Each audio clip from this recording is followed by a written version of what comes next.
सबसे पहले तो आप लोग इस क्वेश्चन का आंसर कीजिए कि अगर मध्य प्रदेश का संबंध नर्मदा नदी से है तो झारखंड का संबंध किस नदी से होगा। ऑप्शंस है आपके स्वर्णरेखा, उत्तरी कोयल, दामोदर या फिर बराकर। रीजनिंग में यह जो क्वेश्चन है वह दो तरफ से कनेक्ट हो रहा है, तो दोनों तरफ से मैं डिस्कस कर दूंगा। For the time being you have to answer this question. तो hello Jharkhand, welcome to learners garage education. आज के इस क्लास में देखेंगे झारखंड जीके का class number 21। Class as usual जैसा चलता है चलेगा, काफ़ी ज़्यादा ब्रॉडली मैं डिस्कस करने वाला हूं सब चीज़ को। तो आइए स्टार्ट करते हैं। pdf@learners garage education Telegram channel से डाउनलोड कर लीजिएगा और अलॉट ऑफ मोर थिंग्स के लिए आप लोग वहां पे कनेक्ट हो सकते हैं। और एक इन्फॉर्मेशन और है, जिनको पता नहीं हो, झारखंड करंट अफेयर मैं शुरू कर चुका हूं, तो वो आपको डिस्क्रिप्शन बॉक्स में मिल जाएगा लिंक, और नहीं तो आप लोग प्ले लिस्ट में विजिट कर सकते हैं। नया प्ले लिस्ट बना दिया गया है, ओके ना। तो आप लोग जरूर एंजॉय कीजिए। वह डेली वीडियो नहीं आएगा, 2 दिन में आएगा वह वीडियो। एक दिन झारखंड जी के आएगा और एक दिन ऐसे आपका करंट अफेयर का वीडियो आएगा। बीच बीच में आपको कंप्यूटर और जनरल साइंस ये सब भी मिलता रहेगा, ओके ना, क्योंकि कंप्यूटर और जनरल साइंस को मैं छोड़ने वाला नहीं हूँ, ओके। तो चलिए क्लास को स्टार्ट करते हैं। वीडियो को लाइक करके आप लोग आगे बढ़ जाइएगा। तो आज जो वन लाइनर फॉर्मेट में जीके है उसको आज डायरेक्ट डिस्कस करूंगा, उसको मैं एडिट करना भूल गया था ना। तो झारखंड की कौन सी नदी रिफ्ट वैली से होकर बहती है? स्वर्णरेखा, पुनपुन, दामोदर या फिर दक्षिणी कोयल? तो इसका आंसर दामोदर हो जाएगा। दामोदर नदी झारखंड की नदी एकमात्र नदी है जो कि रिफ्ट वैली से होकर गुजरती है, इसका ध्यान रखिएगा। आइए कुछ देख लेते हैं दामोदर रिवर के बारे में। आपको पता होगा, यह आपको पलामू के छोटा नागपुर प्लेट्यू से निकलती है। तो दामोदर नदी को झारखंड में देव नदी के नाम से भी जाना जाता है और यह एक रिफ्ट वैली से होकर गुजरती है। यह नदी रांची और हजारीबाग पठार के बीच नदी द्रोणी भी बनाती है। ये भी याद रखिएगा कि यह जो है नदी द्रोणी बनाती है। नदी द्रोणी आप लोग क्या होता है, इसको आप लोग बेसिन भी बोलते हैं कभी कभी। तो जब नदी कोई अपने कोर्स के दौरान बहुत सारी छोटी छोटी नदियां जब आकर इसमें मिलती है, तो इसका जो देखिएगा तो जो रास्ता होता है चौड़ा होता जाता है, तो उसी को द्रोणी बोलते हैं, ओके ना। तो यही होता है नदी द्रोणी, तो इसको ध्यान रखिएगा। झारखंड का सबसे प्रदूषित और लंबी नदी दामोदर नदी ही है, ध्यान रखिएगा। इसे बंगाल का शोक के नाम से भी जाना जाता है। कुछ इसकी सहायक नदियां हैं कोनार, बोकारो, बराकर या फिर भेड़ा नदी, ठीक ना, ध्यान रखिएगा। भेड़ा और जो दामोदर रिवर के कॉन्फ्लुएंस पर रजरप्पा टेम्पल है ना रामगढ़ में, ध्यान रखिएगा। और रजरप्पा वाटरफॉल भी बोल सकते हैं, ओके। माँ छिन्नमस्ती के मंदिर भी कहा जाता है। तो ये सब सारा चीज़ याद रखिएगा। बाकी जो क्वेश्चन में पूछा था उसका मैं आंसर देने वाला हूँ। जैसे कि वहाँ पूछा गया था कि जो मध्य प्रदेश का संबंध नर्मदा नदी से है, तो झारखंड का संबंध किससे होगा? तो झारखंड का संबंध होगा यहाँ पे दामोदर नदी से। यहाँ से रीजनिंग में दो तरह से क्वेश्चन कनेक्ट हो रहा है। नर्मदा नदी को मध्य प्रदेश का लाइफ लाइन कहा जाता है। नर्मदा रिवर को मध्य प्रदेश का लाइफ लाइन कहा जाता है।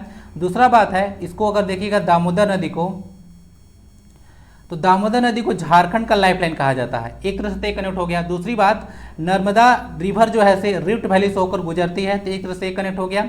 दामोदर नदी भी झारखंड में रिफ्ट वैली से होकर गुजरती है। जब देखिएगा आपको पता होगा बहुत सारा पठार से होकर ये दामोदर नदी निकलती है। तो रिफ्ट वैली कहने मतलब दो पर्वतों के बीच, ये पहाड़ के बीच ये गुजरती है, पठार के बीच। तो इस तरह से एक पहाड़ इधर एक पहाड़ इधर बीच में से यह गुजर जाती है, तो वही रिफ्ट वैली बन जाता है। तो यही आप लोग समझ लीजिएगा कि दामोदर वैली रिफ्ट वैली से होकर गुजरती है। तो दो तरह से यहाँ दामोदर नदी कनेक्ट हो जा रहा था, इसको ध्यान रखिएगा। इसको बंगाल का शोक कहते हैं, ओके। हुगली नदी में जाकर मिल जाती है। जैसे देखिएगा बोला जाता है नर्मदा रिवर के बारे में कि यह विंध्या रेंज और सतपुड़ा रेंज के बीच बहती है, तो इसी तरह से रिफ्ट वैली बनता है। तो आप लोग थोड़ा सा कॉमन सेंस समझिए कि दामोदर रिवर है अपने कोर्स के दौरान इसी तरह से बहती है, दैट इज वाई इसको आप लोग बोल सकते हैं कि यह रिफ्ट वैली से होकर गुजरती है। क्लियर? तो कोई इसमें इफ एंड वर्ड्स नहीं होना चाहिए, डिटेल में समझा दिया, ओके। और यह हजारीबाग पठार के बीच जो है से नदी द्रोणी बनाती है, रांची और हजारीबाग पठार के बीच। थोड़ा सा पढ़ लीजिएगा नदी द्रोणी और जल संभर क्या होता है, ओके। स्टैटिक पर्सन में काम आएगा। और याद देखिएगा विंध्या रेंज और सतपुड़ा रेंज के बीच नर्मदा रिवर बहती है। यह क्वेश्चन सुपर इंपॉर्टेंट है। नर्मदा और ताप्ती दो रिवर है जो कि रिफ्ट वैली से होकर गुजरती है और वेस्ट फ्लोइंग रिवर है दोनों, ये भी ध्यान रखिएगा। और आपका झारखंड का दामोदर रिवर, दामोदर नदी वेस्ट में नहीं बहती है ना। दामोदर नदी जो है सिर्फ पूर्ववर्ती जो है एक नदी का उदाहरण है। देखिएगा इस तरह से पलामू से निकलती है, इस तरह से जाकर बहती है ना, तो एक पूर्ववर्ती नदी का उदाहरण है, यानी कि ईस्ट साइड में यह बहता है, ईस्टर्न में ना।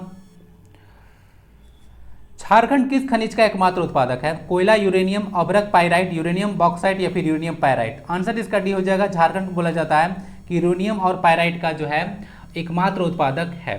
ऐसा कोई जरूरी नहीं है, ठीक है। तो बहुत पहले से क्वेश्चन चला आ रहा है, मुझे पता ही नहीं चलता है कि इसको चेंज क्यों नहीं किया जा रहा है। आंध्र प्रदेश में भी जो है से मतलब यूरेनियम पाया जाता है। देखिए यहाँ पे बोला जा रहा है कि झारखंड में जो है यूरेनियम है, पाइराइट है, चकमक पत्थर जिसको आप लोग फ्लिंट स्टोन बोलते हैं, और प्राइम कोकिंग कोल इसका एकमात्र उत्पादक है झारखंड। ठीक ना, ये सब क्वेश्चन ऑलरेडी जो है से एग्जाम में आ चुका है, और मेरा बेस आपको बताया था ना कि प्रीवियस ईयर क्वेश्चन ही रहता है। झारखंड का आर्थिक सर्वेक्षण देखिएगा 2019-20, उसके अनुसार जो है झारखंड में 373 खदानें हैं। कुछ न्यूज देख लीजिए, रिलेटेड न्यूज ने इन्फॉर्मेशन।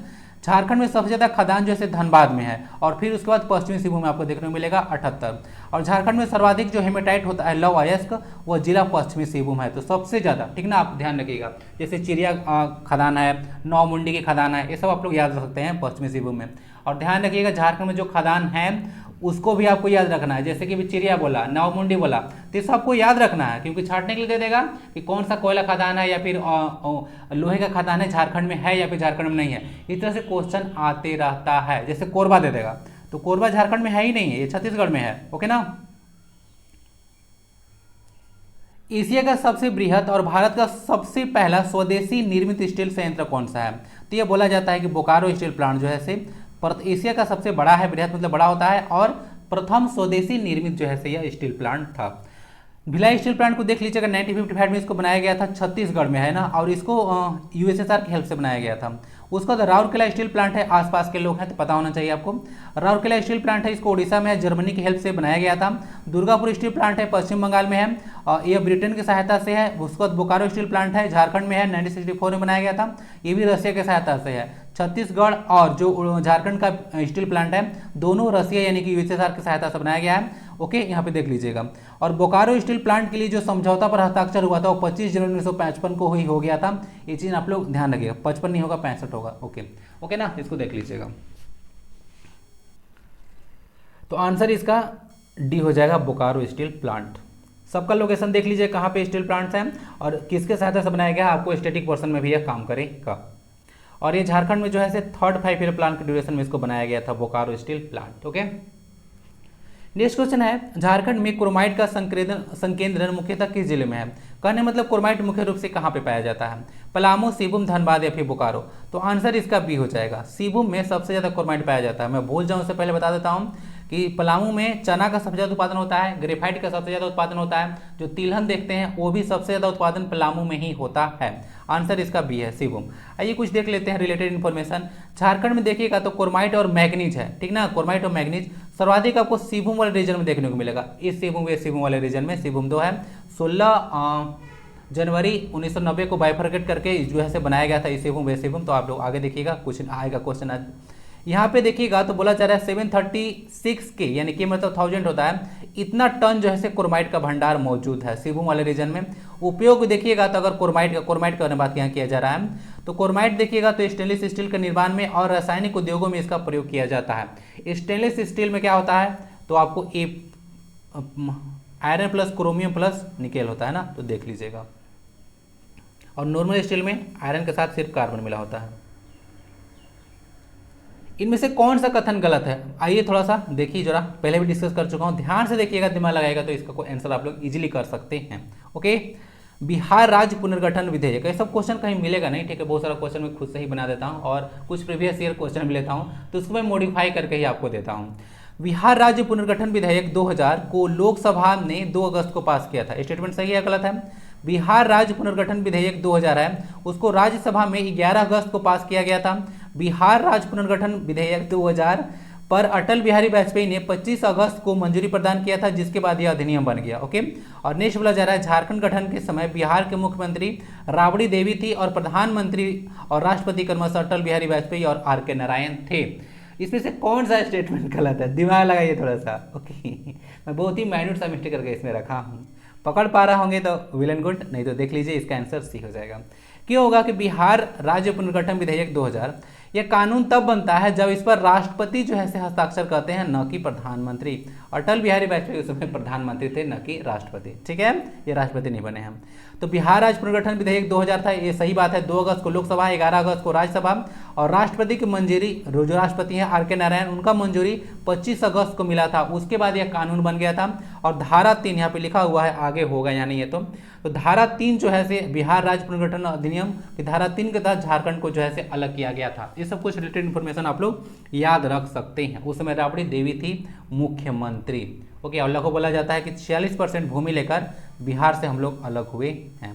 और भी बहुत सारा इन्फॉर्मेशन है, ज़्यादा मैं यहाँ पे टाइम पास करूँगा तो सिर्फ और सिर्फ रिपीटेशन होगा, वीडियो लंबा हो, सब चीज़ मैं डिस्कस कर चुका हूँ। अलग अलग पार्ट्स आप लोग रिवाइज जरूर कर लीजिएगा, टाइम वेस्ट करने का कोई मतलब नहीं बनता है। धारा 3 याद रखिएगा। और जो झारखंड में या कोई भी स्टेट में जो जीएसडी में देख लीजिएगा, जैसे स्टेट डिजास्टर मैनेजमेंट अथॉरिटी होता है, वो एनडीए में नेशनल डिजास्टर मैनेजमेंट अथॉरिटी के धारा 14 के तहत हर एक स्टेट में स्टेट डिजास्टर मैनेजमेंट अथॉरिटी का निर्माण किया जाता है, धारा 14, ठीक है। और झारखंड में जो Jharkhand state disaster management authority है 2009 में इसको अधिसूचित किया गया था, नोटिफाई और फॉर्म किया गया था 2010 में, ठीक है। सब कुछ याद रखिएगा, तो हो गया, कोई दिक्कत नहीं होना चाहिए। निम्न राज्यपालों को उनके काल क्रमानुसार व्यवस्थित करना है आपको, यानी कि जो पहले आए हैं 100 और जो बाद में आए हैं 100 आपको अरेंज करना है। तो देखिए आप लोग बहुत ज़्यादा चालाक है, सबको पता होगा द्रौपदी मुर्मू जो है सबसे लास्ट में आएगी, ओके। उसके बाद तो रमेश बैस और सीपी राधाकृष्णन 2 ही हैं ना, तो मैं भी काफ़ी ज़्यादा चालाक हूँ, मैं लास्ट में सबको द्रौपदी मुर्मू ही करके रखा हूँ, ठीक ना। तो देखिए चालाकी ज़्यादा नहीं चलेगा। देखिए इसका जो सही आंसर होगा आप लोग देखिएगा बी हो जाएगा। सबसे पहले वेद मारवा आएंगे, ओके, उसके बाद सैयद सिप्ती रजी आएंगे, उसके बाद एमओएच फारूक आएंगे और उसके बाद द्रौपदी मुर्मू जी आएंगी, ठीक है। तो ये हो जाएगा आंसर भी, देख लीजिएगा। सबसे पहले वेद मारवा, सैयद सिप्ती रजी, फिर एमओएच फारूक और फिर सैयद अहमद, यही था ऑर्डर ना शायद, और उसके बाद द्रौपदी मुर्मू। 5 लिया था ना, 1 2 3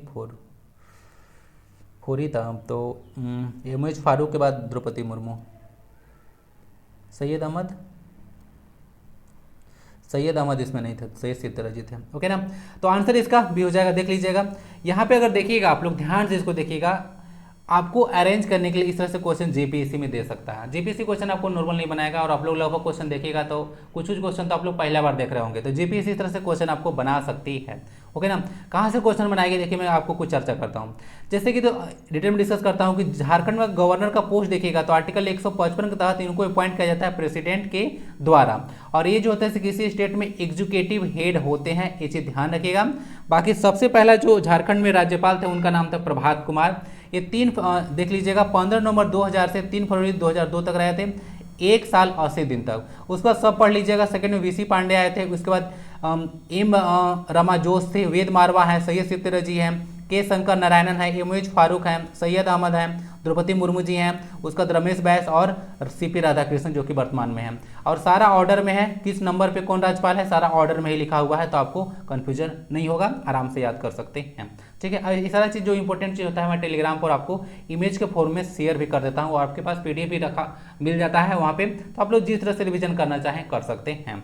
अब यहाँ से कुछ क्वेश्चन बनेगा, ध्यान रखिएगा। जैसे में सबसे लंबे समय तक जो राज्यपाल रहने वाली पर्सन कौन है, तो यह जो है से आपके द्रौपदी मुर्मू है। सबसे ज़्यादा जो लंबे समय तक झारखंड में कोई राज्यपाल रहा है तो वह द्रौपदी मुर्मू जी हैं, 6 साल 56 दिन, देख लीजिएगा लॉन्गेस्ट है 6 साल 56 दिन।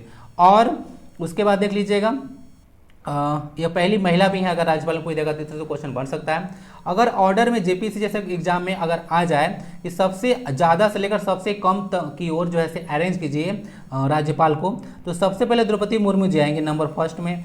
उसके बाद आप लोग देख लीजिएगा यहाँ पे आपको 4 साल 227 दिन है, सैयद सिप्ती रजी तो नंबर 2 पे ए आने वाले हैं। उसके बाद यहाँ पे सैयद अहमद जो है से यहाँ पे 3rd नंबर पे आने वाले हैं, ओके ना। और उसके बाद देख लीजिएगा यहाँ पे 1 साल 80 दिन है, 1 साल 224 दिन है, तो चौथे नंबर आपको एमओएच फारूक आएंगे, ठीक है। ये तो ध्यान रख लीजिएगा। तो 1 2 3 4 है, इस तरह से अरेंज आप लोग कर लीजिएगा, तो दिमाग लगा के क्वेश्चन तैयार किया कीजिए, ठीक है। पढ़ाई इसी करना चाहिए। बाकी एमओएच जो सैयद अहमद थे, एमओएच जो फारूक थे, उनके कार्यकाल में 34th नेशनल गेम का उद्घाटन किया गया था, और अर्जुन मुंडा उसमें सीएम थे, ठीक है। इस तरह से याद रखिएगा। हमारा 5वां स्थान था रांची में हुआ था, बिरसा मुंडा एथलेटिक स्टेडियम ना, जिम्नास्टिक स्टेडियम है। आई होप कि कोई दिक्कत नहीं होगा। इस तरह से क्वेश्चन आपको तैयार करना है, और कभी मैं सीएम का भी एक क्वेश्चन ऐसे दे दूंगा, ओके। और फिर बार बार मैं इस चीज़ पर नहीं लाऊंगा, आप लोग इसको ध्यान से देखते रहिएगा, क्योंकि मुझे अलग तरह से क्वेश्चन तैयार करना होता है। तो एक ही चीज़ को बार बार रिपीट करूंगा तो फिर दिक्कत हो जाएगा, नया चीज़ फिर आ ही नहीं पाएगा, उस चीज़ में उलझ के रह जाऊंगा। किस त्योहार के दौरान जनजातीय महिलाएं पूरे दिन पुरुष का वेश धारण करके शिकार करती हैं? ये क्वेश्चन मैं आपको पढ़ा चुका हूं, लेकिन ये क्वेश्चन थोड़ा सा दूसरे तरीके से मैं यहाँ पे डिस्कस करने वाला हूँ, क्योंकि ये थोड़ा सा अलग तरीके से क्वेश्चन पूछा गया था, इसलिए इसको लाना पड़ा। तो कर्मा है, मनसा पूजा है, छठ पूजा है, फिर मुक्का सेंद्रा है, तो इसका सही आंसर हो जाएगा मुक्का सेंद्रा। ये जो मुक्का सेंद्रा है इसको आप लोग जनी शिकार के नाम से भी जानते हैं। तो क्वेश्चन घुमा फिरा कर पूछ दे तो कंफ्यूज मत कीजिएगा। देख लीजिएगा, जनीय शिकार में कहा जाता है कि जो महिलाएं होती हैं वो पुरुष का वेश धारण करती हैं और दिन भर शिकार करती हैं। 12 वर्षों के अंतराल के पश्चात जनीय शिकार को मनाया जाता है, इसीलिए इवेंट इंपोर्टेंट हो जाता है। झारखंड में एक और पर्व है जिसका नाम है देसावली, याद है ना, भूत पूजा किया जाता है उसमें, ओके ना। तो वो भी 12 वर्ष के अंतराल पर ही किया जाता है। काड़ा के बलि इसमें दिया जाता है मरांग बुरु के नाम पर, ये चीज देख लीजिएगा। बाकी यहाँ पे देख लीजिएगा, जो मुका सेंद्रा है ये जिसको जनीय शिकार के नाम से भी जाना जाता है, महिलाएं पुरुष का वेश धारण करती हैं और दिन भर शिकार करते हैं, जो कि डिस्कस कर चुका हूँ। ये 12 वर्ष में एक बार मनाया जाता है, जनीय शिकार इसका नाम है, ध्यान रखिएगा। सेंद्रा के अगर प्रकार आप लोग देखिएगा तो एक मुका सेंद्रा है जो कि 12 वर्ष में मनाया जाता है, एल्सो कॉल्ड जनीय शिकार। फागु सेंद्रा होता है, फागुन मनाया जाता है या प्रत्येक वर्ष होता है, ये सब वार्षिक है। अब एक विशु सेंद्रा होता है, यह चैत वैशाख मनाया जाता है, और फागु सेंद्रा कॉमन से लगाइए, फागुन में मनाया जाता है ना, ओके। बाकी इसमें देखिएगा तो यह विशु सेंद्रा, उसमें 15 दिन तक पुरुष जैसे जंगल में रहकर शिकार करते हैं, तो ये सब कुछ आप लोग याद रखिएगा, ओके। अब इसमें आदिवासी महिलाएं होती हैं, इसे ध्यान रखिएगा, आदिवासी शब्द यहाँ पे जोड़ दूंगा ना। नॉर्मल झारखंड की महिलाएं ये सब कुछ नहीं करती हैं, आदिवासी महिलाओं में ये सब देखा जाता है। झारखंड में ठेकुआ किस नाम से जाना जाता है? एक तो गड़बड़ हो गया, यहाँ पे ठेकुआ का इमेज लगाना था मुझे पीडीएफ डाउनलोड कीजिएगा तो वहाँ पे डाल दूंगा, मतलब पिक्चर इसका ना मेरे पास था, मतलब मैं डाउनलोड करके इसको रखा था, बस यहाँ पे लगाना भूल गया। ठेकुआ देखिए, इसको आप लोग नॉर्मली अगर बताऊँ तो आप लोग अगरोटा देखिए ना, अगरोटा इस तरह से ऐसे ऐसे होता है, इसमें कैसे होता है, हाँ पता नहीं, अजीब अजीब से डिजाइन होता है, इस तरह का देखिए अगरोटा, जिसको चापा जाता है, तो इस तरह का अगरोटा जो होता है ना उसी को ठेकुआ कहते हैं। इसको देखिएगा अगर ठेकुआ, तो इसका आंसर हो जाएगा कि मिठाई है, एक व्यंजन है ना। तो झारखंड में जो ठेकुआ होता है वो मिठाई है, एक व्यंजन है। सोचिए इस तरह से क्वेश्चन पूछा गया है जेएसएससी में, ये प्रीवियस ईयर क्वेश्चन है, मैं घर से नहीं लाया हूँ। बाकी देख लीजिएगा, झारखंड में जो ठेकुआ होता है एक व्यंजन है, और यह रामनवमी के अवसर पर, रामनवमी की जो पूजा होता है तो उसमें आपको देखोगे जो देवी माता होती हैं और भैरव जो बाबा होते हैं उन पर भोग चढ़ाया जाता है। दूसरा बात है, जो ठेकुआ सबसे ज़्यादा इंपॉर्टेंट है, छठ पूजा में मुख्य प्रसाद होता है। अगरोटा जिसको आप लोग बोलते हैं वह छठ पूजा में आपको मिलता है, याद है रहा छठ पूजा वाला प्रसाद, इस तरह से जो होता है चपटा चपटा चपटा वो वाला, तो उसी को ठेकुआ कहा जाता है। तो इसके बारे में याद रखिएगा, झारखंड में एक व्यंजन है, इस तरह से भी क्वेश्चन पूछा गया है। और एक मुझे शायद याद आ रहा है, मम्मी बताती है कि ठेकुआ के साथ साथ रामनवमी में रोट भी चढ़ता है। रोट देखे होंगे इतना बड़ा मोटा होता है, वो ज़्यादा मोटा होता है, और उसको घी देकर काफ़ी ज़्यादा तक उसको धीमी आंच में उसको पकाया जाता है ना, तो रोट होता है। और तो एक हफ्ता तक रह जाता है, मम्मी तो एक हफ्ता तक खाती है, बोलती है खराबी नहीं होता है। उसके बाद नेक्स्ट आता है, कोयल कारो जल विद्युत परियोजना किस जिले में है? गुमला, रांची, धनबाद या फिर सरायकेला खरसावां? तो ये आपको सरायकेला खरसावां रीजन में इसका लोकेशन देखने को मिलेगा, कोयल कारो जल विद्युत परियोजना। ये इमेज को मैं पहले बाद में डिस्कस करूंगा, पहले कुछ और देख लेते हैं। तो यह परियोजना देखिएगा तो दक्षिणी कोयल और उत्तर कारो नदी पे है, दो जगह पे बांध बनाया गया है। किस पे? एक दक्षिणी कोयल है और एक उत्तरी कारो नदी है। बाकी यह परियोजना शिवू में स्थित है, ठीक है, शिवू में देख लीजिएगा। एक ऑप्शन चेंज करना पड़ेगा, यहाँ पे शिवूम होगा, रांची नहीं होगा, ठीक ना। यहाँ पे एक ऑप्शन शिवूम होना चाहिए। तो देखिए ये शिवूम में है, मेरे रूप से सॉरी फॉर दैट। तो ये शिवूम में है, और यह परियोजना 1958 में जो है बिहार सरकार द्वारा शुरू किया गया था, आज का नहीं है, बहुत पहले का है। तो 1958 में बिहार सरकार द्वारा शुरू किया गया था। जुलाई 1995 में देखिएगा तो पीवी नरसिम्हा राव उस समय पीएम थे, बोला भी जाता है आपको। तो पीवी नरसिम्हा राव जो पीएम थे उसका उद्घाटन की घोषणा किए थे, जिसके चलते इसका काफ़ी ज़्यादा विरोध हुआ था। और एक न्यूज़ यहाँ से काफ़ी ज़्यादा इंपॉर्टेंट बनेगा, 1 फरवरी 2001 को झारखंड अलग होने के पश्चात देखिएगा तपकारा जगह है आपको, तो तपकारा में पुलिस ने योजना के विरुद्ध जो कर रहे थे उस पर जो है से गोली वर्षा कर दी थी ना, तो गोली वर्षा दिया था, जिसके चलते जो है से काफ़ी ज़्यादा लोग मारे गए थे, 8 लोग, ठीक है, शहीद हो गए थे। तो इसको जो है से तपकारा गोलीकांड कहा जाता है। तो यही तपकारा गोलीकांड जो है, तपकारा गोलीकांड का यहाँ पे इमेज दिख रहा होगा, ठीक ना, तो देख लीजिएगा। 2 decades सिंस कोयल कारो फायरिंग, कोयल कारो फायरिंग हुआ था, यहाँ पे देख लीजिएगा, तपकारा लिखा होगा कहीं पे, ओके ना।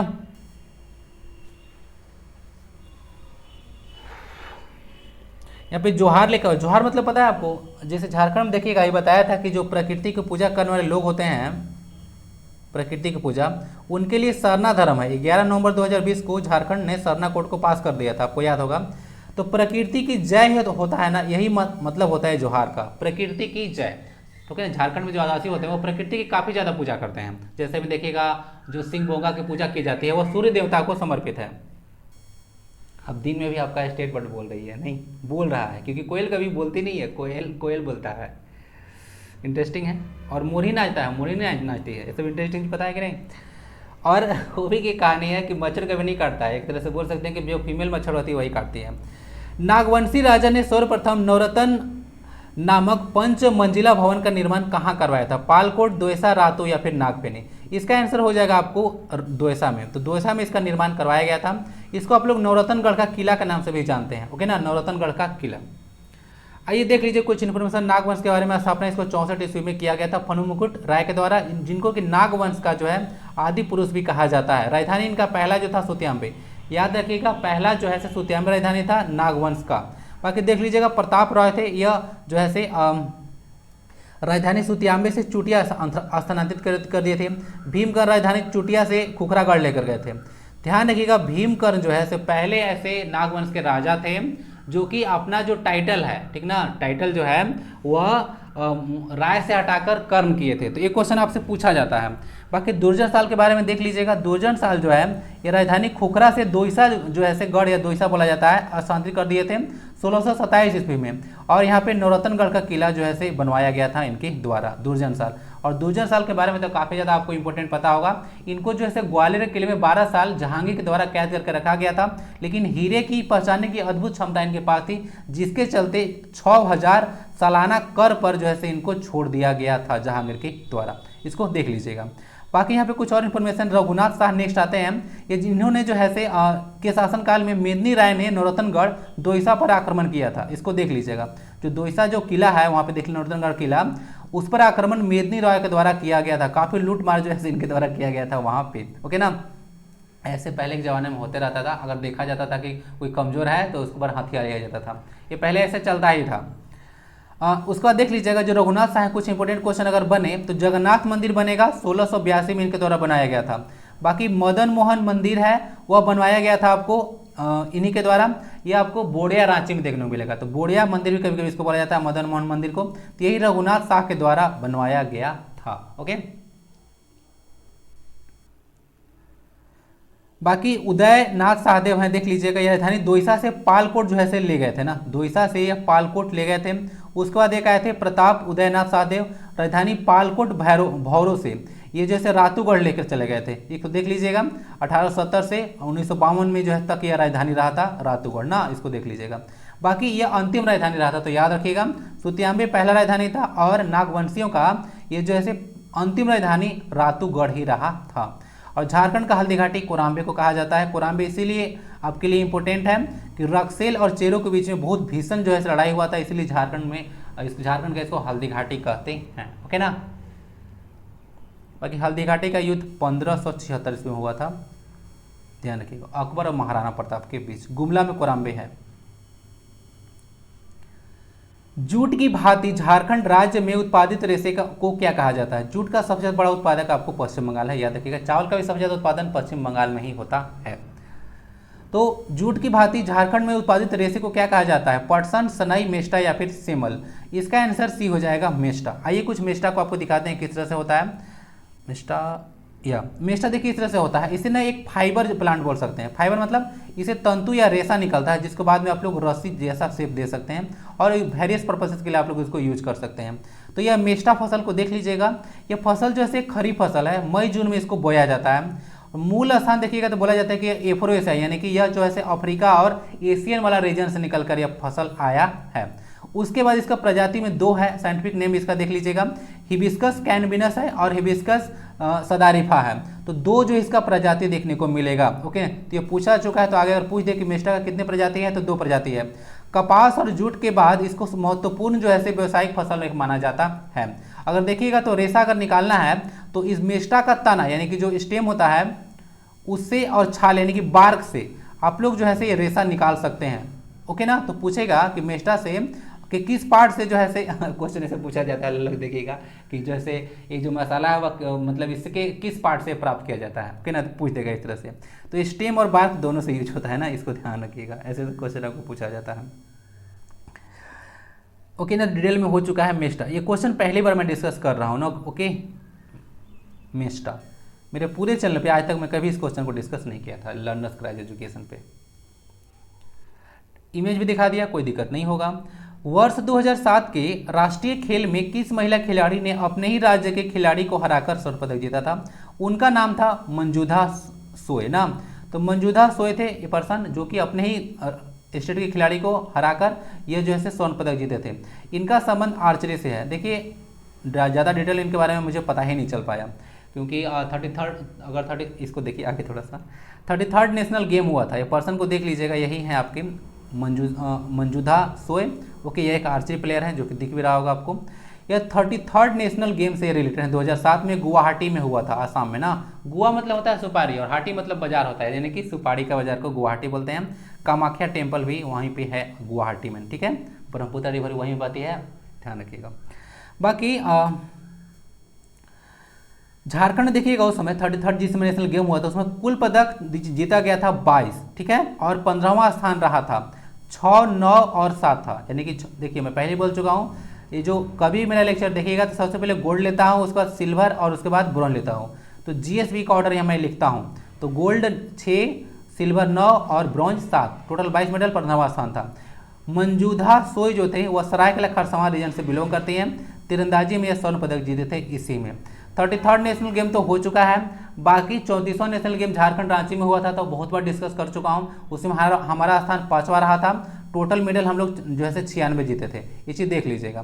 बाकी 35वां नेशनल गेम में डिस्कस नहीं किया था तो डिस्कस कर देता हूँ। या केरल में हुआ था। झारखंड में कुल पदक जो है 23 आया था, क्रमशः 8, 9 और 12। याद रखिएगा हमारा स्थान 13वां रहा था। ओके ना, इस तरह से आप लोग याद रख सकते हैं। तो 33, 34, 35 सारा डिस्कस कर दिया। ये पर्सनालिटी के बारे में जो है यहाँ पे देखिएगा तो आप लोग देख पा रहे होंगे कि ये अपने स्टेट के किस प्लेयर को हराया। तो मुझे इन्फॉर्मेशन मिला ही नहीं। अगर आपको पता होगा तो इस पर ईमेल मार दीजिएगा, ठीक है। अगर आपको पता हो या कहीं पे मिले तो ईमेल मार दीजिएगा। मुझे इसके बारे में पता नहीं है वह किस प्लेयर को हराई थी। बाकी देख लीजिएगा झानू हांसदा भी बहुत ही फेमस प्लेयर है झारखंड का, ये भी आर्चरी से ही रिलेटेड हैं, इनको ध्यान रखिएगा। और बाकी दीपिका कुमारी को आप लोग मत भूलिएगा, ओके ना, वो भी आर्चरी से ही हैं। बाकी कितनी बार तो मैं दिखा चुका हूँ वाला इमेज याद है ना, जिसमें अलग अलग प्लेयर का नाम लिया था। तो आप लोग रिवीजन करते रहिए। झारखंड के किस, अब देखिए क्वेश्चन जो है से अब झारखंड का जो है अल्टरनेट मैं ला रहा हूँ, तो मैं कोशिश करूंगा कि कंटेंट थोड़ा सा ना बढ़ा दूँ, क्योंकि मैं नाइंसाफी आप लोगों के साथ नहीं करना चाहता हूँ। झारखंड के किस जनजाति को मलेर के नाम से भी जाना जाता है? और अगेन ये फर्स्ट टाइम जो क्वेश्चन को डिस्कस कर रहा हूँ लर्नर्स ग्रेजुएट एजुकेशन पे। तो मलेर के नाम से जो जाना जाता है वो बिरहोर, भूमि, सौरिया पहाड़ी या फिर उरांव कौन सा है? आंसर इसका सी हो जाएगा सौरिया पहाड़िया। तो सौरिया पहाड़िया को मलेर के नाम से भी जाना जाता है, ओके, देख लीजिएगा। बाकी सौरिया पहाड़िया देख लीजिएगा, इसको मलेर के नाम से जाना जाता है। ये लोग जो है से गोमांस भक्षण करने वाले होते हैं, पर माल पहाड़िया नहीं होते हैं। अगर देखिएगा पहाड़िया जाति में तो सौरिया पहाड़िया लोग ऐसे मांस खाते हैं, गोमांस खाते हैं, लेकिन माल पहाड़िया लोग जो है से गोमांस नहीं खाते हैं। इसीलिए माल पहाड़िया और सौरिया पहाड़िया के बीच में अनबन चलते रहता है, ठीक है, नहीं पड़ता है अच्छा से। ये लोग देखिए कहा जाता है इन लोग के बारे में कि ये लोग कर्नाटक से आए थे और बिहार के सोन नदी के किनारे जो है आकर बस गए थे। कौन लोग? यही जो सौरिया पहाड़िया के लोग हैं। उसके बाद आगे बसे थे यहाँ पर जो है वहाँ के मुसलमान जो थे सोन नदी के आसपास उनको खदेड़ दिया था। तो ये जो जनजाति आप देख रहे हैं, जो मलेर आप कर रहे हैं, तो एक भाग जैसे छोटा नागपुर के पठार में भाग गया था, वहीं पे बस गया, और दूसरा जो है और उसको उरांव कहा गया। जो छोटा नागपुर पठार में बसा उसको उरांव कहा गया, और दूसरा संथाल परगना वाला रीजन में भाग गया तो उसको सौरिया पहाड़िया कहा जाने लगा। तो इस तरह से कुछ कहानी हुआ था। और मैं जब आपको डिस्कस किया था उरांव लोगों के बारे में, तो मैं आपको बताया था कि उरांव लोग हैं से दक्षिण भारत से आए हैं, और जो मुंडा लोग हैं वह तिब्बत से आए हैं, बताया था ना। तो देखिए इस तरह से कॉन्सेप्ट जो है आपका कनेक्ट हो रहा है, ठीक ना। तो देख लीजिएगा यही उरांव था जो कि छोटा नागपुर पठार में बसे थे, और दूसरा संथाल परगना में जो गए थे वह सौरिया पहाड़िया बने थे, ओके। चलिए, सौरिया पहाड़िया, माल पहाड़िया, निवास स्थान राजमहल हिल्स, ओके, ध्यान रखिएगा।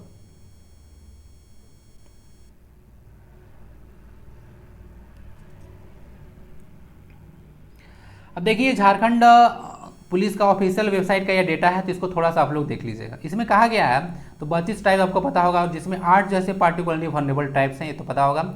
हंटर गेदरर टाइप, ठीक ना। हंटर मतलब ये मतलब देखिएगा कि जो है से शिकारी प्रवृत्ति का जो है से कौन सा यह जनजाति है।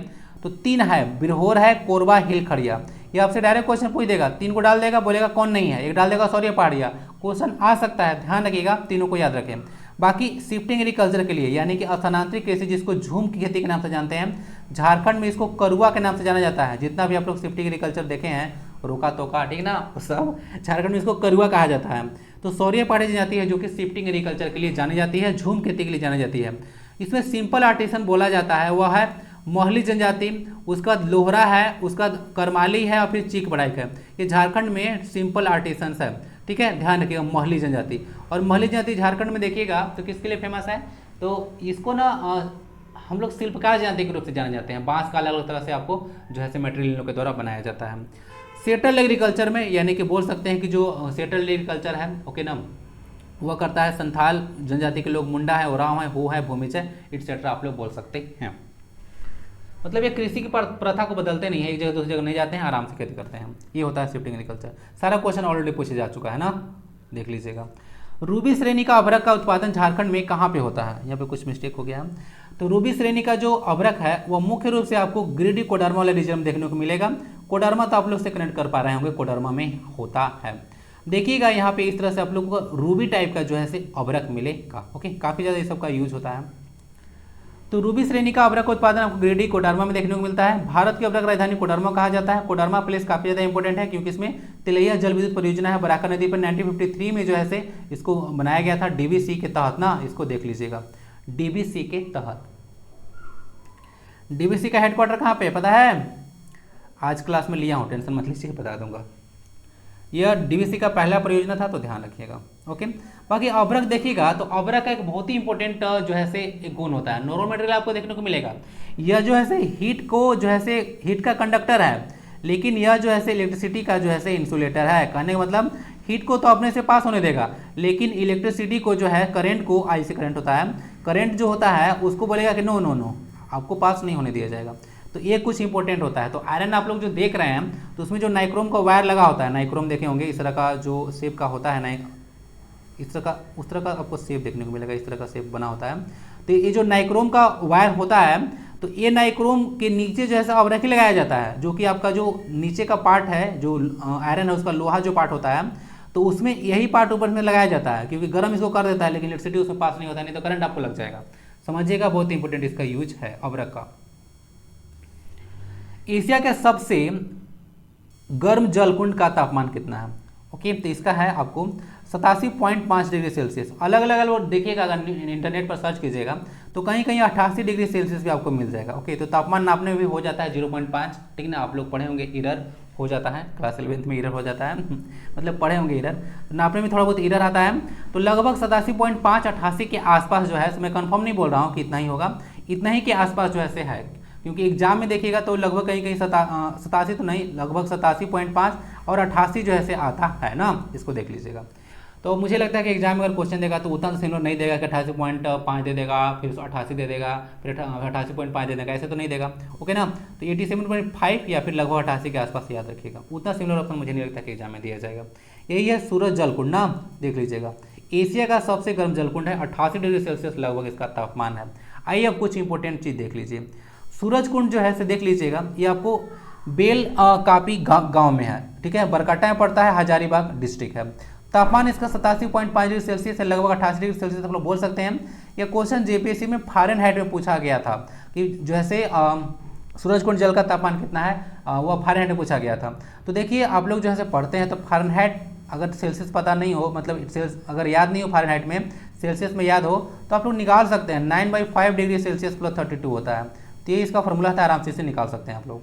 बाकी देख लीजिएगा यहाँ पे टोटल जो कुंड है, यहाँ पे 5 कुंड है टोटल हजारीबाग में, जिसमें सूरज कुंड सबसे गर्म है, उसके बाद लक्ष्मण कुंड है, उसके बाद ब्राह्मण कुंड है, राम कुंड है, सीता कुंड है।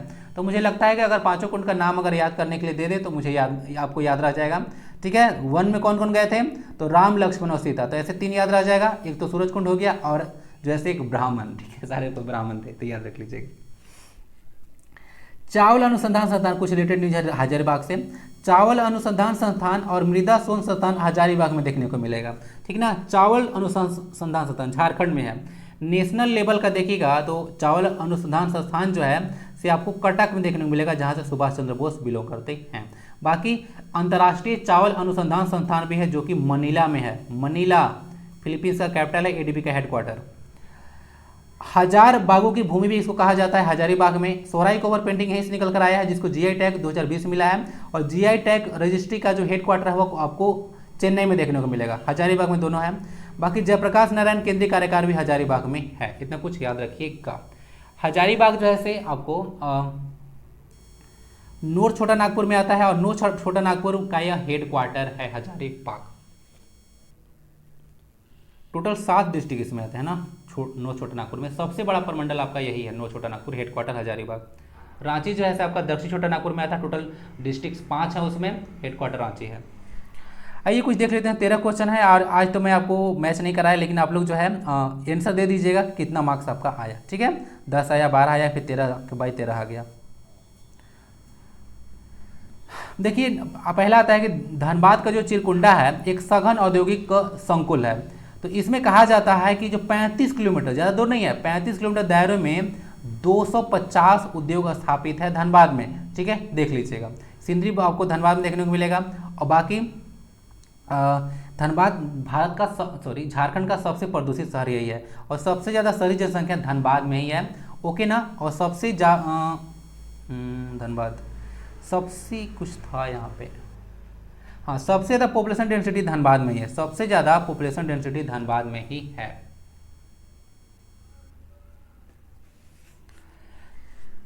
झारखंड के धनबाद जिले का अच्छा एक और याद आ रहा था, अगर लिंगानुपात के बारे में बात कीजिएगा तो झारखंड का जो सबसे कम लिंगानुपात है वह धनबाद में ही है, सबसे ज़्यादा पॉपुलेशन डेंसिटी धनबाद का ही है, 1103 के आसपास आता है ना, इसको देख लीजिएगा। और हो गया आपका, ओके। झारखंड का लिंगानुपात 948 है ना, भूल कंफ्यूज मत कीजिएगा। नेशनल लेवल 943 है। यहाँ पे एक चीज़ मिस हो गया है, 2007 होगा। 2007 में जेल में ले जाया जा रहा था शिबू सोरेन को, तो उनको काफिले पर हमला जो हुआ था वह डुमरिया क्षेत्र में हुआ था। इस तरह से क्वेश्चन देखिए पूछा गया था कि जब 2007 में जेल ले जाया जा रहा था शिबू सोरेन को, तो उनके काफिले पर हमला किस स्थान पर हुआ था, तो डुमरिया में हुआ था। इस तरह से क्वेश्चन देखिए आ रहा है, तो उस समय यह न्यूज़ में था, इसलिए क्वेश्चन पूछा गया है, ओके ना। तो इस तरह से न्यूज़ अगर कुछ न्यूज़पेपर अगर पढ़ रहे हैं या कोई पढ़ा रहा है तो देखिए कि इस तरह से कुछ पढ़ा रहा है कि नहीं पढ़ा रहा है, कि टाइम पास करके नहीं चल जा रहा है। बाकी 34वां राष्ट्रीय खेल में देखिएगा झारखंड का कुल कितना पदक जीता था, तो 33, 26, 37, 96 पदक टोटल जीता था हमने, 5वां स्थान हमारा रहा था, ओके ना। गोल्ड की संख्या पूछ दें, 33 है, उसके बाद 26 है सिल्वर और 37 होता है आपका ब्रोंज, इसी याद रखिएगा। हिंदी वाले उसको आपको स्वर्ण, उसके बाद आप लोग रजत और कांस्य पदक बोल सकते हैं। झारखंड का जो रोहिणी त्यौहार है देखिएगा, यह बीज बोने का एक त्यौहार होता है, क्वेश्चन पूछना था। और यह झारखंड का जो है से पहला त्यौहार माना जाता है, कि झारखंड का जो है से पहला त्यौहार है, ओके। तो यह एक फसल बोने का त्यौहार है, कृषि से रिलेटेड यह है।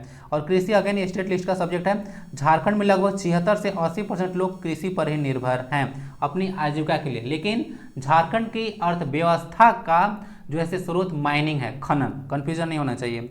सिल्वानुस डुंडुंग है वह सिमडे का पर्सन है, इनको ध्यानचंद अवार्ड 2016 मिला था, संबंध इनका हॉकी से है। ध्यानचंद तो पता चल गया होगा हॉकी से हैं। बाकी झारखंड का उच्च न्यायालय देश का कौन सा उच्च न्यायालय है, तो ये 21वां उच्च न्यायालय है। क्वेश्चन पूछना ही आज भूल गया, ओके। अब क्लास को तो बंद नहीं कर सकते हैं। झारखंड का जो पुराना लोगो था उसमें जे की संख्या कितना था, तो जे की संख्या उसमें 4 था, ओके। पुराना लोगो आप लोग देख लीजिएगा, पुराना और नए लोगों के बारे में चर्चा कर लेंगे अभी डिटेल में।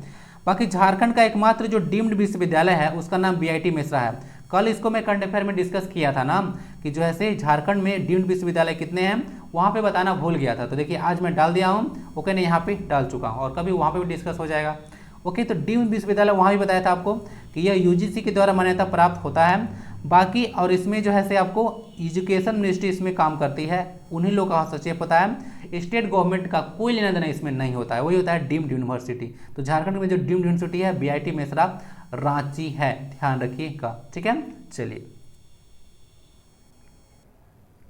बीआईटी मेसरा के एक छात्रा याद है, स्वप्निल पांडे, जो कि बुक लिखी है द सोल्जर्स गर्ल। इंश्योरेंस किया गया था इसको 1955 में और डीम्ड का दर्जा दिया गया था 1986 में। नेक्स्ट आता है विद्यालय में बच्चों को आकर्षित करने के लिए कौन सा योजना शुरू किया गया था, तो यह मिड डे स्कीम था ना, यह जो है आपका सेंट्रल सेक्टर स्कीम था, यानी कि सेंट्रल गवर्नमेंट के द्वारा शुरू किया गया था। मिड डे मील स्कीम देखिएगा तो यह शुरू किया गया था 15 अगस्त 1995 को, उसमें पीवी नरसिम्हा राव के द्वारा, याद रखिएगा डेट, स्टैटिक पर्सन भी क्वेश्चन आपसे पूछा जाता है। बालोर से यह शुरू किया गया था योजना को। अब देखिए कुछ कोयला क्षेत्र है, जैसे कि कोई सिकनी है, सिकनी कोयला है, तुबेद कोयला खाना है, वह कहाँ पे है, तो यह लातेहार में स्थित है, ये चीज़ याद रखिएगा। तो ये सब सिकनी है, कोयला है, सॉरी तुबेद है, तो ये सब लातेहार डिस्ट्रिक्ट में है, डायरेक्ट क्वेश्चन पूछा जा सकता है। सिकनी पूछा जा चुका है ना कि सिकनी कोयला क्षेत्र कहाँ पे है, तो लातेहार डिस्ट्रिक्ट में, ये क्वेश्चन प्रीवियस ईयर में आ चुका है। तो एक एक्स्ट्रा इन्फॉर्मेशन था, सर्च किया तो तुबेद भी मिला, तो लातेहार में पड़ता है, तो याद रखिएगा। दामोदर घाटी निगम का मुख्यालय कहाँ पे है, तो ये कोलकाता में है, ठीक है। कोलकाता में बंधन बैंक अभी हेडक्वार्टर है, जिसको फॉर्म किया गया था 2015 में, ओके ना, इसको देख लीजिएगा। झारखंड में कुल 263 प्रखंड है, याद रखिएगा 263 प्रखंड है। अलग अलग देखिएगा डेटा, तो इसमें अलग अलग प्रखंड का बात आप लोग मिल जाएगा। जैसे आप लोग देखिएगा तो इलेक्शन कमीशन कुछ और बोलता है, ग्रामीण विकास कुछ और बोलता है, मतलब अलग अलग लोग अलग अलग तरह से इसको बोलते हैं, लेकिन मुख्य रूप से जो है 263 ही बोलिएगा। जो मनीष रंजन बुक है उसमें जो है 264 लिखा हुआ है कि झारखंड में टोटल जो है 264 प्रखंड है। और न्यूज में भी ये बात आ रहा था कि अगर ये क्वेश्चन पूछा जाए तो फिर स्टूडेंट आंसर कैसे करेंगे, ओके, ये कन्फ्यूजन हो जाएगा, ओके। तो आप लोग देख लीजिएगा, इसका मैं आंसर आपको क्या बताऊं, ओके, ये खुद एक कन्फ्यूजन वाला क्वेश्चन है। तो ऑप्शन देख लीजिएगा, अगर एग्जाम में ऐसा कुछ क्वेश्चन आता है तो बाद में इस पर अगर केस होगा इस क्वेश्चन को लेकर, तो जो है बाद में जो है कोई भी हो, जेपीएससी हो या फिर जेसीसी हो, इस पर डिसाइड करेगा कि क्वेश्चन को जो है हटा दिया जाए या फिर इसमें लोगों को मार्क्स दे दिया जाए। तो इस तरह से कुछ होगा, क्योंकि जो है ऑब्जेक्शन आ जाएगा इस क्वेश्चन पर, क्योंकि कहीं जो है अप्रोप्रिएट डेटा है ही नहीं, कहीं 260, कहीं 263, कहीं 264। जैसे बोला 264 मनीष रंजन का है, ग्रामीण विकास जो है जो विभाग है वो भी 263 बोलता है। ये सब कुछ अलग अलग डेटा है। यहाँ पे पीडीएफ आप डालना मैं भूल गया, जब आप पीडीएफ डाउनलोड कीजिएगा तो डेटा जो है आपको नेक्स्ट स्लाइड में मिल जाएगा, ओके। तो ये चीज़ ध्यान रखिएगा, कुल प्रखंड 263 हैं। दामोदर घाटी निगम को 7 जुलाई 1948 को जो है फॉर्म किया गया था ना, ध्यान रखिएगा। वही महेंद्र सिंह धोनी जी का बर्थडे है और आज तो मैच भी है। जेसीसी 2017 का, ये प्रीवियस ईयर कुछ क्वेश्चन देख लेते हैं। पहला क्वेश्चन है, झारखंड मुक्ति मोर्चा से झारखंड के एकमात्र मुख्यमंत्री कौन बने हैं। तो मैं तो बताया था कि 2 ही ऐसे मुख्यमंत्री जो बने हैं, एक खुद है ऐसे जेएमएम के सुप्रीमो हैं, कौन, तो ये जो है आपको शिबू सोरेन जी हैं, और इनके एक सुपुत्र है यानी कि हेमंत सोरेन जी। तो 2 ही तो बने हैं, तो देख लीजिए इसमें आंसर इसका ए है। हेमंत सोरेन जो है एक बार जो है 5वें मुख्यमंत्री बने थे, ध्यान रखिएगा। 6ठे मुख्यमंत्री आपके रघुवर दास हैं। हेमंत सोरेन जी का अब की जो है दूसरी बार अपॉइंटमेंट है और व्यक्ति के रूप में ना, और ऐसे यह 11वें मुख्यमंत्री हैं झारखंड के, ओके, याद रहेगा ना। राज्यपाल भी तो आपके 11वें थे, भूलना क्यों है। बाबूलाल मरांडी को देख लीजिएगा, बाबूलाल मरांडी, रघुवर दास और अर्जुन मुंडा, तीनों के तीनों ऐसे आपके बीजेपी से रिलेटेड हैं, पहले भी डिस्कस किया था। हेमंत सोरेन और शिबू सोरेन दोनों जेएमएम से हैं, झारखंड मुक्ति मोर्चा। एक निर्दलीय थे जो कि थे मधु कोड़ा, देख लीजिएगा। टोटल 6 मुख्यमंत्री बने हैं, पर्सन के बारे में बता दिया। Who among the following is the longest serving chief minister of Jharkhand. Jharkhand में सबसे लंबे समय तक मुख्यमंत्री बनने का रिकॉर्ड किनके नाम है, तो देखिए यह आंसर आपको अर्जुन मुंडा हो जाएगा। अर्जुन मुंडा 3 बार जो है झारखंड मुख्यमंत्री के रूप में सर्व किए हैं। शिबू सोरेन भी 3 बार सर्व किए हैं, लेकिन इनका जो है कार्यकाल इनसे अर्जुन मुंडा से कम रहा है। ध्यान रखिएगा, ये जो अर्जुन मुंडा का कार्यकाल ज़्यादा रहा था in comparison to Shibu Soren, इसको देख लीजिएगा। बाकी अभी क्वेश्चन यह पूछेगा, इसमें देखिए कहीं भी जो है आपको क्वेश्चन में 2017 में एग्जाम हुआ था तो रघुवर दास उस समय नहीं थे, ठीक ना, मतलब रघुवर दास का तो टाइम उस समय चल ही रहा था, तो ये ऑप्शन में भी यहाँ पे नहीं है।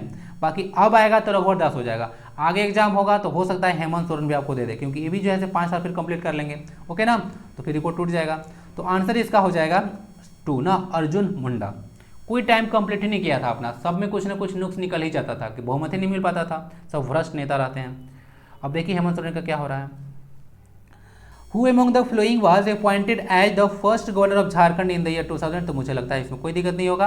ये जो वेद मारवा थे, ध्यान रखिएगा, जो वीसी पांडे थे, क्वेश्चन अगर पूछे आपसे, जो वीसी पांडे थे वो बिहार का गवर्नर रहते हुए ऐसे या जो है गवर्नर थे, जब बने थे झारखंड का ना, अतिरिक्त प्रभार दिया गया था उनको, ओके, इस तरह से याद रखिएगा। तो कहाँ के ये गवर्नर थे, बिहार के रहते हुए। आंसर बताया ना कि छोड़ दिया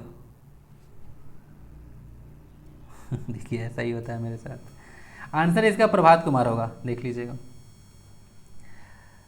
the area of Ranchi industrial area development authority, जिसको रियाडा बोलते हैं, फुल फॉर्म याद रखिएगा। इसका जो है confirm to which of the following commissionary, sorry confined है, यानी कि इसका जो है किस दायरे में यह काम करता है। तो आपको बताया था कि यह जो है साउथ छोटा नागपुर डिवीजन में रांची पड़ता है, तो यह साउथ छोटा नागपुर डिवीजन में काम करेगा और यह पलामू कमिश्नरी के अंतर्गत भी काम करता है, इसको देख लीजिएगा। आंसर इसका 3 हो जाएगा। साउथ छोटानागपुर में टोटल 5 डिस्ट्रिक्ट है, हेडक्वार्टर इसका रांची। ओके ना। नॉर्थ छोटानागपुर में टोटल 7 डिस्ट्रिक्ट हैं। ओके, हेडक्वार्टर आपका नॉर्थ छोटानागपुर, हजारीबाग। बाकी पलामू और कोल्हान प्रमंडल दोनों में तीन जिले, और संथाल परगना में हो गया आपका 6 जिला। ऐड कर लीजिए, 7 5 12, 12 6 18 और 3 3 6, 18 6 24। रॉक गार्डन कहाँ पे है? तो ये आपको देखने को मिलेगा रांची में। ओके ना। तो रांची में एक पार्क है। बोकारो जिले की जमीन का औसत ऊंचाई कितना है? तो बोकारो जिले का ऊंचाई देखिएगा तो लगभग बोला जाता है कि 200 से लेकर लगभग 500 कुछ इसका हाइट है, एवरेज निकालने पर 210 मीटर आता है। ठीक है। तो बोकारो की जमीन, जो जिले का जमीन है, उसका औसत ऊंचाई 210 मीटर है। समझ सकते हैं किस तरह से क्वेश्चन पूछा जा रहा है। आप लोग एक्सपेक्ट कर सकते हैं इस तरह से क्वेश्चन? जी नहीं, ऐसा क्वेश्चन आप लोग एक्सपेक्ट नहीं कर सकते हैं जैसे इससे, लेकिन यह क्वेश्चन पूछा जाता है। ओके ना। झारखंड एग्जाम काफ़ी ज़्यादा टफ होता है। इस तरह से क्वेश्चन पूछा दिया जाए तो आपको हवा भी नहीं लगेगा। नॉर्मल देखिए क्वेश्चन पूछा मतलब लग रहा है हल्का है, लेकिन क्या पता होगा इतना छोटा माइनर सा इन्फॉर्मेशन नहीं पता होगा। चतरा जिले का भौगोलिक क्षेत्रफल कितना है? चलिए क्वेश्चन फिर भी हल्का है। तो चतरा जिले का जो भौगोलिक क्षेत्रफल है वो है 3706 स्क्वायर किलोमीटर। ओके ना, देख लीजिएगा। और झारखंड का 7970 लाख हेक्टेयर है, और 79716 किलोमीटर स्क्वायर। स्क्वायर माइल में कितना बताया था? बताइए जरा, स्क्वायर माइल में झारखंड का एरिया कितना आता है? ये भी क्वेश्चन पूछा जा चुका है, बताइएगा जरा। चतरा में बोला जाता है कि सबसे वन आच्छादन वाला जिला है, और यह सबसे छोटा संसदीय क्षेत्र है। सबसे बड़ा संसदीय क्षेत्र आपका पश्चिमी सिंहभूम है।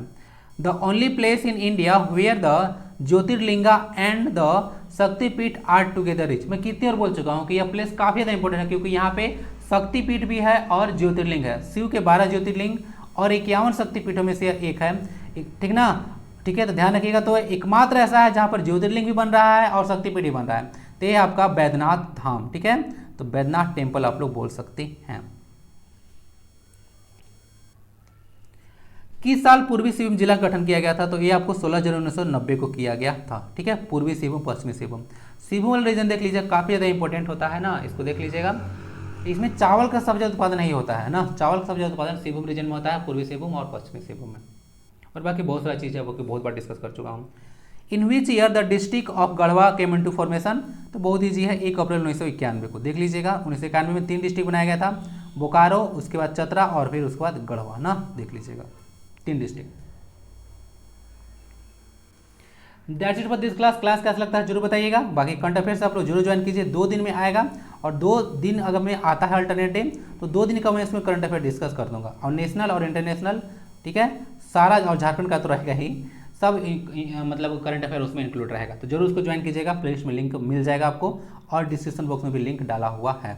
वंदे भारतम, लाइक जरूर कर दीजिएगा, छोड़िएगा नहीं। वंदे भारतम, जय हिंद।